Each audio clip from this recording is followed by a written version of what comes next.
Good Tuesday morning. Welcome to the WLBB Community Voice program here on News Talk 1330 FM 106.3, streaming live online at newstalk1330.com. It is now 8:30, and I'm your host, Colin Worthington.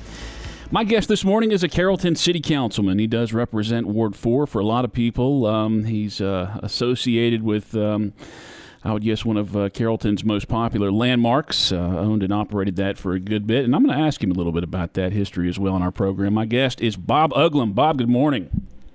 Good morning, Colin. I appreciate you doing this over the telephone with us this morning. You sound good. And as I did kind of suggest, I still hear people talk about when the mansion does come up, they say, Bob Uglum owns that, right? And in my understanding, it's been quite a bit. And even when you owned and operated that, might have been long before I was here.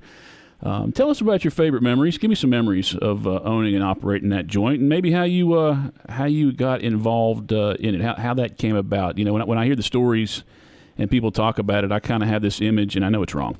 I have this image of this scene in It's a Wonderful Life when Nick's joint up there in the snow. Kind of have it, kind of seeing it carry on and having a good time like that. Is that an accurate depiction?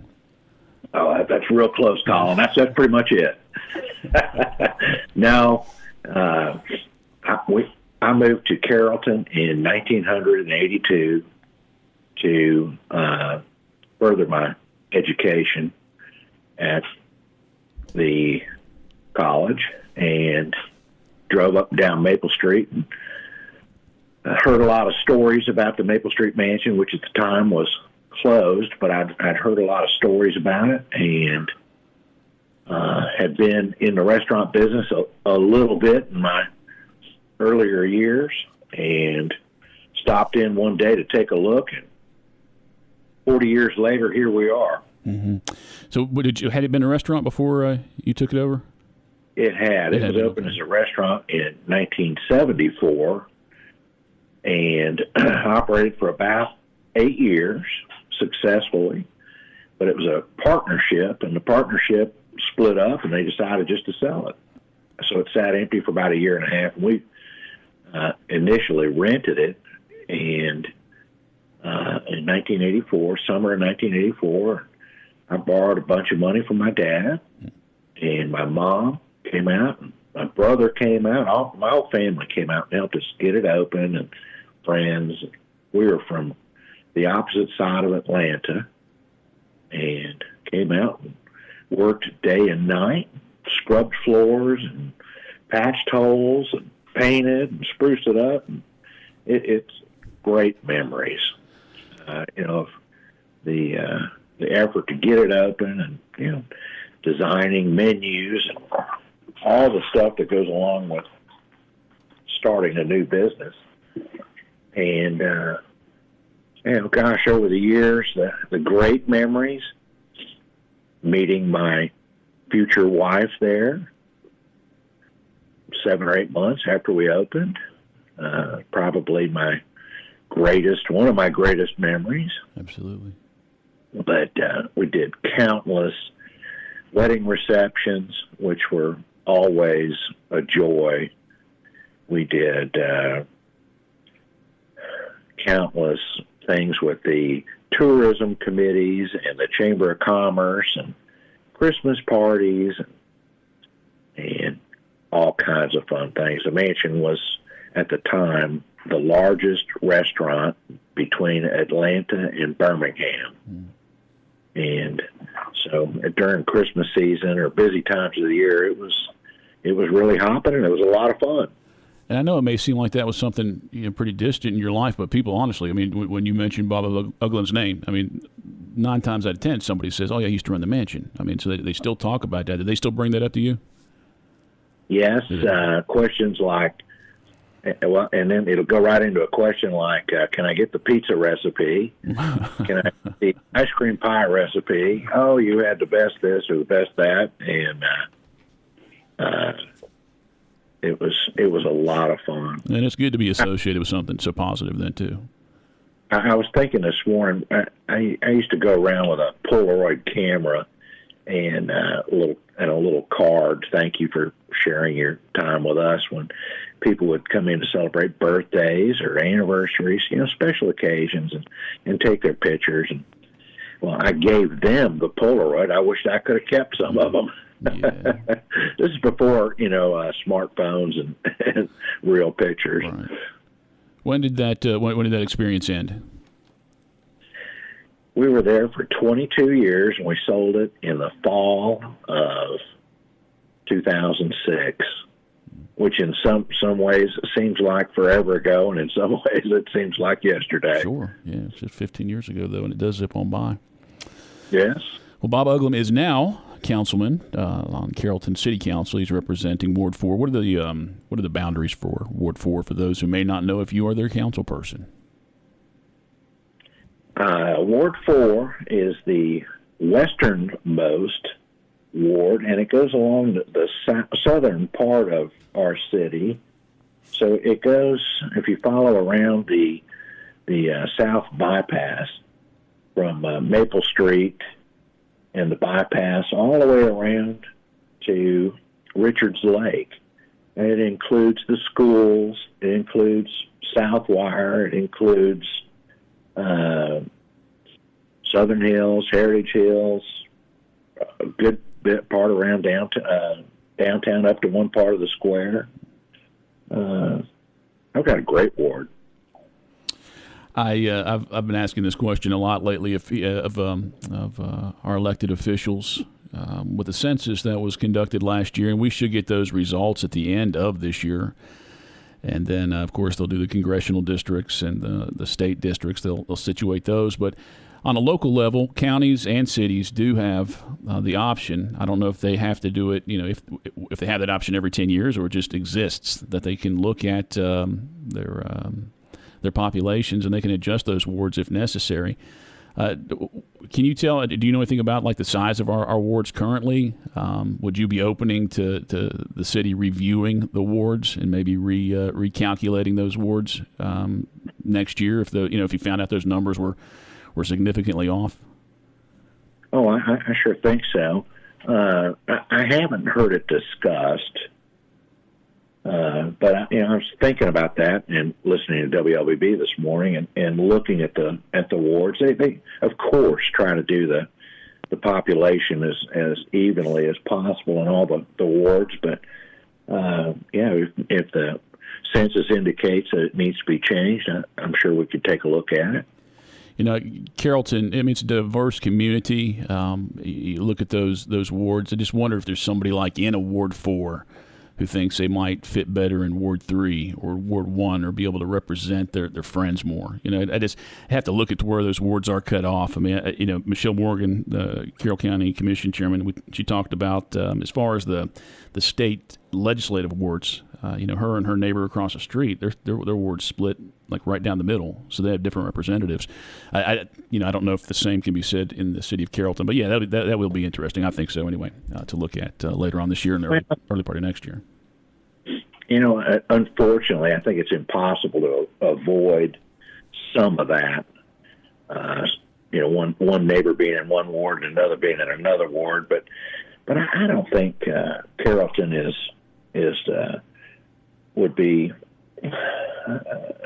a situation where somebody would probably know what ward they were in, or say, I should really be a Ward 2 person instead of a Ward 4. I don't think that would probably come up. I hope not. But if somebody's in Ward 4 and they just love Bob Uglum, but they want to be on city council, so maybe they should be in let's say Ward 17, where they don't like that person so much. Maybe they want to be in that one instead. Yeah, they need to move. Yeah. Carrollton City Councilman Bob Uglum is our guest on this morning's Community Voice program. We're going to come back and talk about some city issues here after this first break. Community Voice brought to you by Tanner Health System, Oak Mountain Academy on News Talk 1330 FM 106.3. Time right now is 8:40. At Oak Mountain Academy, our academic excellence shines through innovation and a personalized educational experience. Our pre-K 3 through 12th grade environment offers a family-oriented atmosphere. We are an independent school with faith-based values and an Academy Honor Code. Our academic standards prepare our students for college and beyond. I'm Patrick Duran, headmaster, inviting you to visit us on the mountain or at oakmountain.us. Come see how our warriors are creating legacies. Travel, get-togethers, Sunday morning worship. COVID-19 has almost put a stop to our way of life. Vaccination is our best shot at getting back to normal. The COVID-19 vaccine is based on more than a decade of research. Trials show it's safe and can provide up to 95% protection when you've received both doses. Tanner is committed to making the vaccine as widely available as possible, giving you a shot at getting back to life. Until then, keep wearing your mask, washing your hands, and avoid gatherings. Learn more and get updates at tanner.org/vaccine.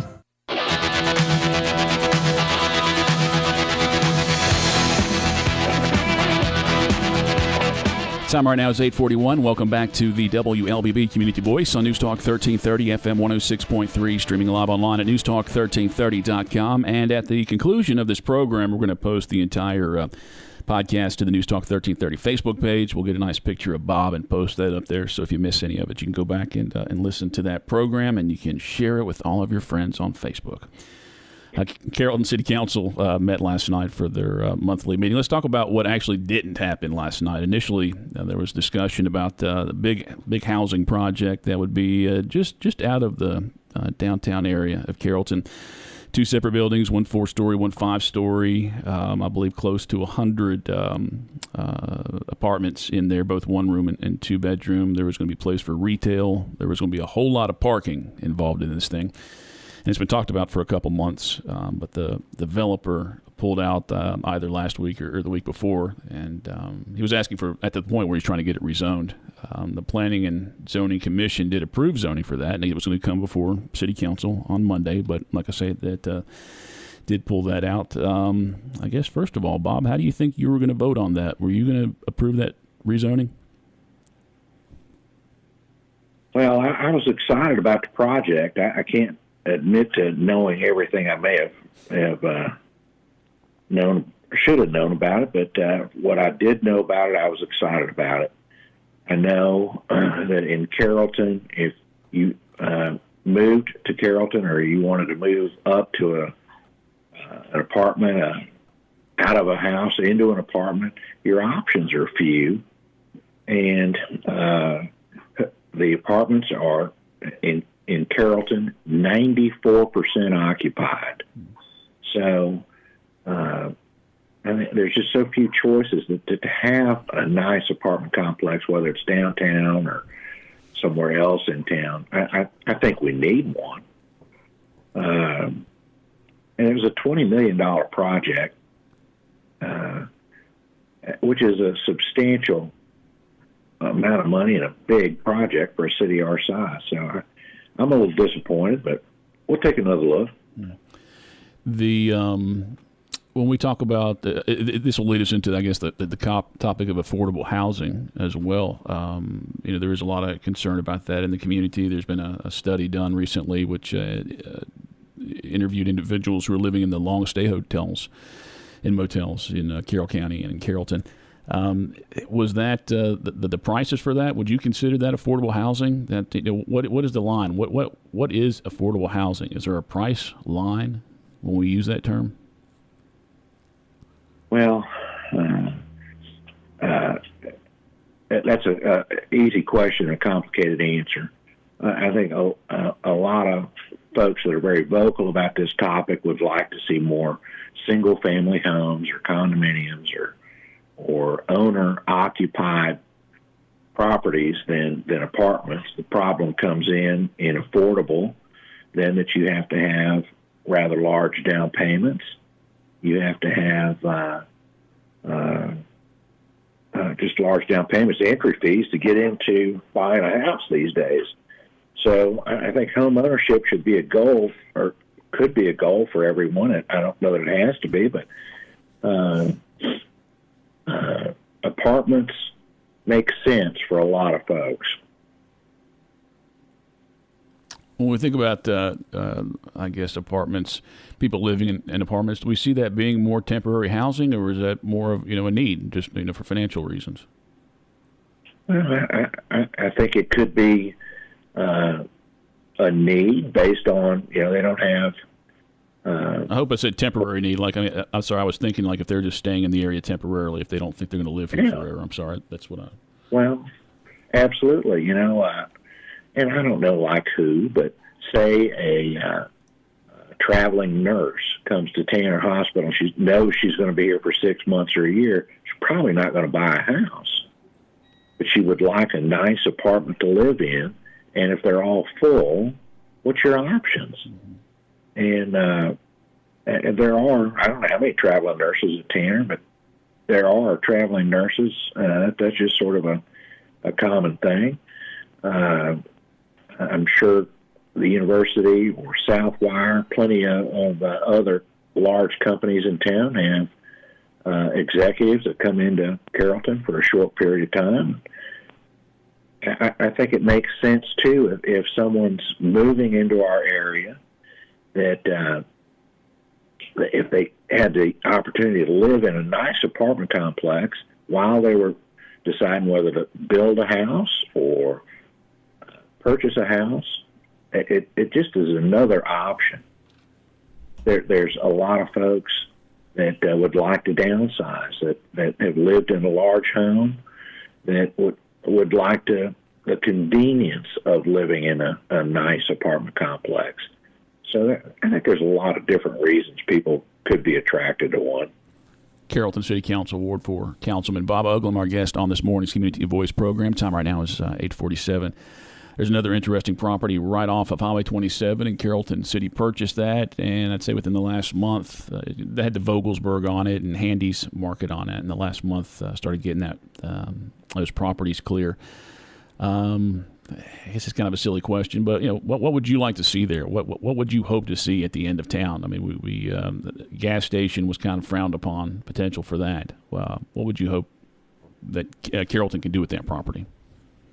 Well, I wish I had a magic wand and could put what I'd really like to have there, Colin, but and I don't know. We're going to put that out at some point for a request for a bid, and I think get some ideas from some good contractors. But I'd love to see a Panera Bread or a Outback Steakhouse, or something that a significant business. That's a gateway to our city. Sure, yeah. And I suppose it could be worse if it was a nice gas station, but it is a gateway to our city. It's an important spot. I know some people worry when they see businesses applying or showing interest in setting up in, whether it's in Carrollton or Carroll County or any other city in the area, where they're excited about starting a business, and then for some reason they just get the sense that they're going to be turned down and not accepted. And I think something similar happened with a brewery. Plans for a brewery. It was actually on the other side of the square, and they had hoped to build, put something up there. It was just a brewery. I don't think it was going to be a restaurant where you sit in there and drink, but the proximity, it was close enough to a couple of churches to where they were receiving some kickback, and they decided not to push that. Is that a fair line to draw? I mean, when somebody owns a property or is going to own a property, is it fair to tell them what they can't do with that property? Are there reasons that you can present to say it's probably not a good idea in our community for that to happen right there?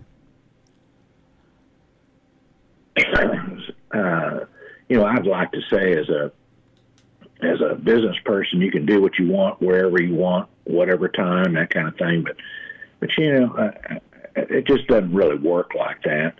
In a community where we live together and care about each other, I think to have a brewery in between three churches, probably not the best choice. I didn't get the feeling listening to the zoning meeting that anybody was against the idea of having a brewery in town. Just the location was, they wished it could be somewhere else. And there are other spots. Mm-hmm. And I believe they are looking. I don't think they've given up on this community in doing that. Time right now is 8:50. We're going to wrap up our conversation with Carrollton City Council Ward 4 Representative Bob Uglum. We're going to have about 9 minutes left in the show. We'll do that after this final break. Community Voice brought to you by Tanner Health System, Oak Mountain Academy, here on News Talk 1330, FM 106.3. Travel, get-togethers, Sunday morning worship. COVID-19 has almost put a stop to our way of life. Vaccination is our best shot at getting back to normal. The COVID-19 vaccine is based on more than a decade of research. Trials show it's safe and can provide up to 95% protection when you've received both doses. Tanner is committed to making the vaccine as widely available as possible, giving you a shot at getting back to life. Until then, keep wearing your mask, washing your hands, and avoid gatherings. Learn more and get updates at tanner.org/vaccine. As a graduate of Oak Mountain Academy, I've found that my experience on the mountain prepared me beyond all expectations. As a junior at Auburn University, I approached my studies with great confidence thanks to what I learned at OMA. When I think back on my time on the mountain, I think of my teachers. Their genuine love and concern for me as a student was always evident, and now, as an adult, I still foster those relationships. I'm Carly Robinson, an Oak Mountain Academy alum. Visit oakmountain.us to see how you can offer your child an amazing opportunity to be a warrior.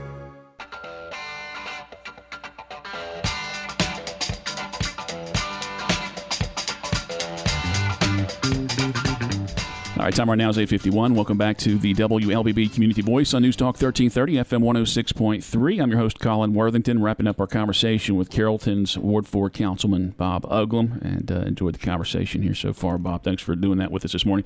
If you missed any of the show, I encourage you to go back and visit our website, newstalk1330.com. We'll have the whole podcast there, and then later on this morning, Joel Brock, our videographer, he likes to do a big premiere and hypes it up for like an hour, and then he posts it up an hour later. But you'll see it, the whole program there with Bob Uglum's hopefully smiling face. We'll have to get you to send us a picture to post up there for that this morning. All right, time right now is 8:52. Got about 7.5 minutes left in the show. Bob, what motivates you on a daily basis, whether it's as a councilman or just a guy who's out there in life? What's getting you going every day? Well, I'm excited to be on the city council. This is a job that I asked for and got about a year ago, and I've learned a lot in this past year about things that we can do to make Carrollton a better place to live. We kind of touched briefly on the hotel motels and the homeless situation. I've been working on that a lot, and am working with the police department, the codes department, and the city manager office to develop a hotel motel ordinance that would require these facilities to have a little better building maintenance, codes inspections, and curb criminal activity, hopefully a little bit. So I've really concentrated my efforts on that. The extended stay hotels, there's been a big study done by the Community Foundation. Kim Jones and her group over there have done a great study, and we're working hard to try to make a difference for these folks. There's 7 extended stay hotels with 464 rooms in our city, and every person that lives in one of these is there for a different reason. But hopefully there's some things we can do to try to get folks out of these hotels and into apartments or rental facilities and make a difference.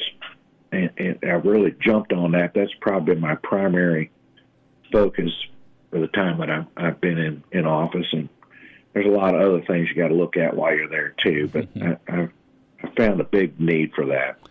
Well, you watching those work sessions, I mean, I know you're very thoughtful when you guys are discussing these things. You can see you going through all your paperwork and you're pulling the glasses down off your head and reading some of those things. And your answer to this question may be allude back to this, but is there what, as far as when you've been sitting on council the last couple of years, what has surprised you the most? I mean, maybe not the operations of the city or anything, but some facts that were brought to you that maybe issues that need to be addressed, or just simple facts that were pointed out to you that you may not have considered before, or you were shocked to find out that they were fact. Well, Yeah, I'm sitting here looking at a report about the upcoming SPLOST election and what the city would do with that. And I've lived here for 40 years. So I have a pretty good idea of what our city's done with SPLOST, but the impact of that penny tax on our quality of life is it's big. And if you like the quality of life in Carrollton the way it is, if you like new fire departments, roads to be paved, green belt, parking decks, support our police department, our fire department, SPLOST, I think I've just become convinced of the importance of SPLOST. And on the flip side, a thing that really kind of shocked me back to the extended stays is when Chief Joel Richards came in to one of our work sessions and just wanted to make us aware of the number of police calls they get to these extended stays, and it's heartbreaking that there's that much need for the police there, and a lot of it is drugs. And my heart goes out to the folks that live there and have to put up with this, and hopefully we can make a difference. And I'm sure we'll be reviewing that more on this program and in local news during the coming year as well. We got about 2.5 minutes, Bob. Last night at the city council meeting, Tim Grizzard had mentioned you had asked him to look into adding some crosswalks to Maple Street. What's behind that, and I guess where in particular would you like to see those? Well, in Carrollton, to the best of my knowledge, we have 2 crosswalks where when you come up and you push a button, it lights a flashing sign and it alerts motorists coming up the street that, hey, somebody's about to cross the street. That'll be on the square, right? Well, yeah, on the square and down in front of City Hall, and there's one in Southwire, too. And driving down Maple Street, in my opinion, the crosswalks going from the college over to the other side of the street, there's a lot of young people that cross the street there. There's a lot of professors that might be walking out to lunch. And I'd say you cross Maple Street, you take your life in your own hands. So, yeah, I've asked our city manager to look into that. And also the handicap accessibility of some of our prime parts of downtown. We had a great discussion about that the other day, and he's very receptive, and I've enjoyed working with Tim. He's very receptive to some of this stuff, and you point out something that needs to be fixed, he's usually right on it. So up on the square, it was pointed out to me that you could put little rumble strips in the sidewalks that for a person who's sight impaired, they walk along and they can feel these rumble strips without stepping out into the street. And while I have to wear glasses and frequently they're on top of my head or they're on other parts of my head, but some of these things you just take for granted. And so when they're pointed out to me, I try to share them with Tim, and he's very responsive. Bob Uglum, our guest on this morning's Community Voice program. Time right now is 8:59. Bob, thank you very much for giving us a whole half hour. And, I'd like to have you on again maybe in the next few months and talk about what else is going on in Carrollton. All right, Bob, enjoy the rest of your Tuesday. And you enjoy the rest of your Tuesday, those listening to this morning's Community Voice program. Stay tuned now for national headlines. That'll be followed by your local news, and then Glenn Beck is on the air. As always, Community Voice is brought to you by Tanner Health System, Oak Mountain Academy. And again, this show will be available in its entirety on the newstalk1330.com website in just a few minutes. Have a great Tuesday.